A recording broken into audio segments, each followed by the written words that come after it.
Hey guys, Luke here, welcome back to Season 2, Episode 7 of my Swansea City FIFA 16 career mode. Now in this episode, I'm going to be having a Europa League game, which you can see on the screen currently.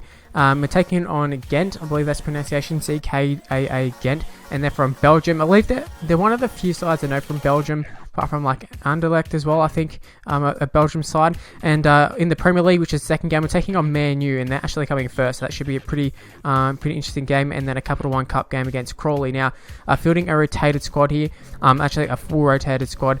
Isgrove hasn't played too much this season. Even though we did pay some, we paid a premium for him, paid a fair bit of money to bring him in, but he hasn't played too many games because we've gone away from those wing positions. So players like Nathan Dyer on the ball here, players like Montero, AU, they're not playing too often, but right here is a chance for Nathan Dyer to try and try and make an impact, try and sort of force his way into the side. And Gabriel will take a penalty that Dyer ended up winning, and we go up 1-0. It is at home, so it is probably essential that we end up winning this game. Just due to the fact that traveling will take a lot out of our players, and because we're playing rotated sort of squads, we definitely need to make sure we get points so we can make it out of the group stages. Then we can start taking it seriously. Now Isgrove making a great overlapping run just there, and he cuts back inside. He's actually doing really well, Isgrove. He does some things really well, cutting inside, and obviously the pace is a huge strength of his, but I kind of feel he's lacking everywhere else. I'm not sure what his actual stats are. I mean, his stats say he should be a pretty decent player, because he fits in with a lot of the other players in this side who do very, very well. But yeah, he just feels pretty shit on the ball. But they go super close here again, and then the follow-up, that is a fantastic save there by Rob Green. And Rob Green has been absolutely huge for us ever since he's joined us last January. We brought him in last minute sort of thing as like not a panic buy because we just needed a keeper, but they didn't want much for him, and he came from QPR from the Championship, so wasn't sure if he was going to come in and do the job, but he definitely hasn't. Right here we had a chance to score, and I think it was AU who made the great run in. I don't know who, I couldn't tell you who put the ball across. Maybe it was Ayoze, but it is Ayoze on the ball right here, takes on a defender, gets around him, there's a slide tackle, and there is a pretty weak shot to follow up all the great work that he did initially. But it is still 1-0, and I'll definitely take a 1-0 win. As long as we get the win, that is the main thing. But Gabriel threw in goal, and he really should have done a lot better there. We probably could have taken it in, maybe a few more touches, got a little bit closer, and then smashed it in. But we just sort of panicked a little bit, and we can't change anything. And that's another great save there by Rob Green. Absolutely fantastic diving save there. So he's kept us in the game. Well, not in the game. He's kept us winning the game is, what we should be saying. But Jack Cork here wins the ball. This fuckhead dude on the ball, or not on the ball, but trying to catch up to him. Jack Cork doing a fantastic job here. Lays it off to Gabriel, and that is a poor shot. It is a shame that Jack Cork doesn't have a little bit more pace, because maybe we would have been through on goal and we could have scored that one. But you can see we picked up a 1-0 victory. Usually we play more possession-based sort of game, and just this formation doesn't really allow us to do it. We do have a lot of attackers, but you can see Engel Rangel. Sorry if that's wrong pronunciations, but I know it's Rangel. He's actually looking at retiring at the end of the year. I think this might have been his first game in maybe a year or so. We actually brought him off the bench because a lot of other players were tired, but he came in the CDM role. We just wanted someone to shore up the defense a little bit, and that's exactly what happened. Now, moving on to this game, Man United in first spot, a really, really strong side. They have Lacazette that they bought.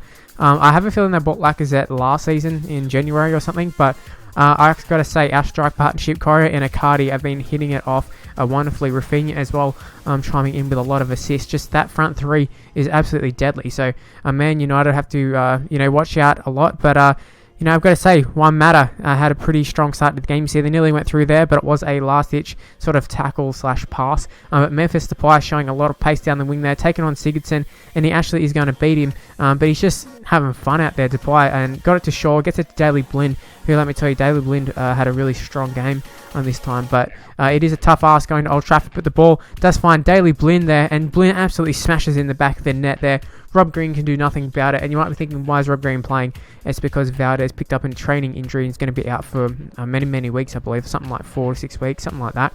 But we did get a little bit unlucky, I will say, to concede that goal, just because we actually made a tackle which fell back to the Man United player. It was essentially a pass in the end. It was a perfect pass straight to the Man United player from the tackle. It was very, very unlucky, and you see right there, nearly intercepted the ball, but it does fall back to Lacazette, who ends up scoring, and looks like he's been a great signing for Man United. He's pushed them from being a top 4 side to being a potential title winning side. So You know what? That's been a really, really good half for Man United. I can't complain with the scoreline.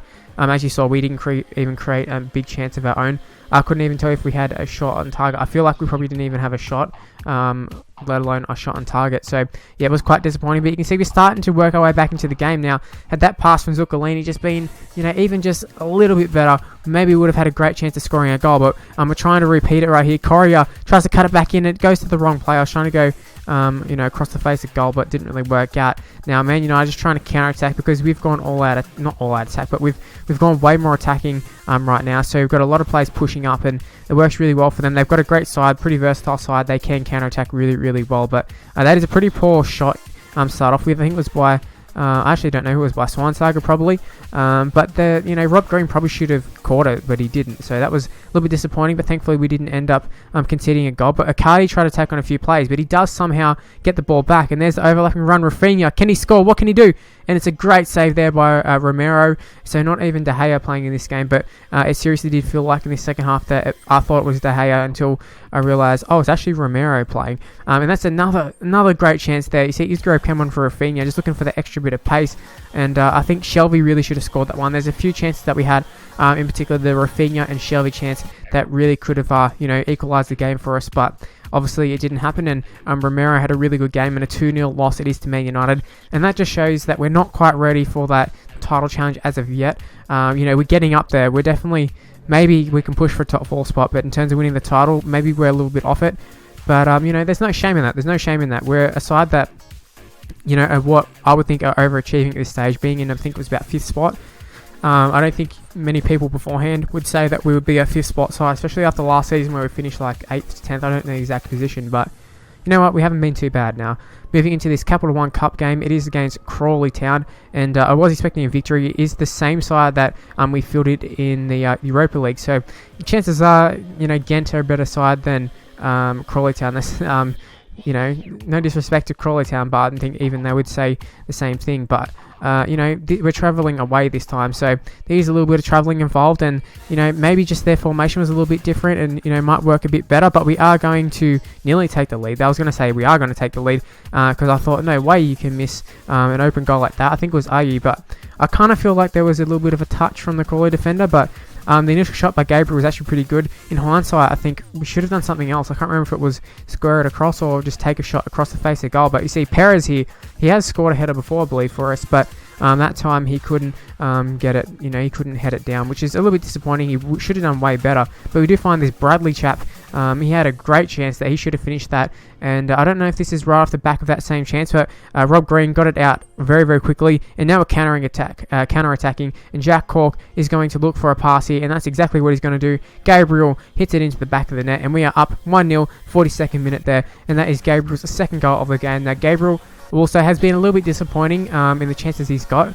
But I mean, in these cup games, he's been pretty decent. But I kind of feel he's lacking something, and I will, I'm not gonna lie, we'll consider maybe getting rid of him, just trying to see if we can get back what we paid for him. I think we paid something like 6 million, something like that. So if we can recoup what we paid for him, I'd be quite happy to sell him. But I mean, for the time being, he's doing an okay job, I suppose. But let's get back into the main game. See, Gabriel looking for a great pass there, and he did find the right man. Jack Cork it was, but a very, very poor shot there.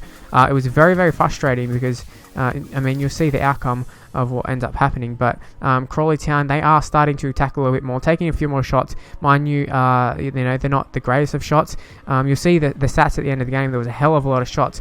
A lot of Crawley shots were from long distance, but it never really threatened to score. But I've got to say, for us, we had a hell of a lot of chances. We should be up by more than 1-0 for sure, but it isn't happening. And we put the ball through to Kozak there. Sorry for my dog barking there. And Kozak had a shot sort of blocked, a little bit deflected, and that was very, very disappointing. It kind of feels like one of those games where something's going to come back and bite us in the arse here. And here's another chance. Gabriel gets the ball back to Dyer, and Dyer will have the ball tackled off him, and that was absolutely pathetic there. We really should have scored. We've blundered that one. You can see 9th minute there, we slide in for the tackle, and you can see there's players open. They put the ball through to Jenkins, and Jenkins ends up scoring 90th minute. That is absolutely cruel to concede in that sort of position. And I've got to say, it was very, very frustrating because now we're going to have to go to extra time penalties, and we can't really afford to do it. A lot of our players have been playing, a lot of plays in short amounts of time. So it is quite frustrating to have to go and we can't really bring on subs because players just played that Premier League game, and see players like Isgrove, they're the ones who are going to have to make the difference, and he's having a really, really nice run. He was looking for a pass initially. I think it was Ayew right there, and then funnily enough, Ayew is the one who stops a potential goal right there. He blocked it, and Ayew, very, very frustrating player as of late. But Crawley do have a chance here, and they absolutely bury the ball in the back of the net. There was really nothing Rob Green could do there. Neil Taylor lost his man there, and Fenelon ends up scoring, putting them ahead in extra time, and that was very, very frustrating because I felt, once again, that's another goal that they've scored against the run of play. But we are going to push forward. We're going to be trying to get that equaliser and hopefully take it to penalties, maybe even pick up a second goal and win the game in, not regulation time, but in normal extra time. And what a fantastic pass that was. I think it was Carlos Eduardo put it through to Montero. We'll take a look at the replay here, and you see how good of a ball that actually was. That was a fantastic pass there, right through the middle. And I couldn't believe we actually got it through. It's one of those ones where we just press the through ball button and sort of hope for the best, and it worked out perfectly. And see Kozak here, he's got another chance. He had a chance earlier. Can he bury it this time? No, he cannot.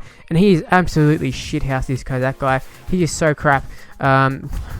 Like I said in previous episode, we brought him in as a backup for Gomes. Obviously, Gomes is gone, which means he's probably going to be going soon. Now, they put the first penalty straight down the middle there, did Crawley Town. You can see here, we're up against their keeper. We go to the left. Great penalty, that one. Now, moving on to the second penalty, Edwards looks to be more of their trickster or whatever. Maybe one of their better plays. And off the crossbar and out. Rob Green didn't save it, but it doesn't matter. Now, Nathan Dyer, can he put us ahead? 2-1 is what it is. Nathan Dyer with a great penalty right there. Fenelon, the goal scorer. Saved by Rob Green. That's a great save, and I was super happy. I was thinking, game over right now. Montero put it down the middle, and we are well on our way to winning this penalty shootout. Now, if this player, Henderson, misses the goal, it is game over. We win. But he doesn't. He ends up scoring the goal, and it is now 3-2. Carlos Eduardo, can he win the game? He had a great ball, or great assist to level it up, and he ends up scoring, and we win on penalties. Now, you can see the players are, very, very excited. And you might be thinking, it's only a Capital One Cup. You only beat Crawley Town, but in the circumstances, players very, very tired, and going to penalties, it is it's very tense. So I can totally understand where they're coming from and celebrating like that, especially with the second-rate squad that we did put out. And a 2-2 draw. See, Jack Cork had a really, really good game. He's pretty good in defence, pretty good in attack. You can see he had a chance earlier, which if he had buried, who knows what would have happened, but he didn't. Now, the last thing of this game is this episode, Kyle Norton saying he wants to play more, and to that I say, get fucked, Kyle Norton, you're third in line, and you're crap. Now, here is the ladder. You can see we're in 5th spot at the end of this episode, and that's where the episode's going to end. Hopefully you did enjoy it. If you did, please leave a like, subscribe to my channel, follow me on Twitter at Mr. Luke Almighty, Facebook page in the description below, and I'll see you for my next video. Bye, guys.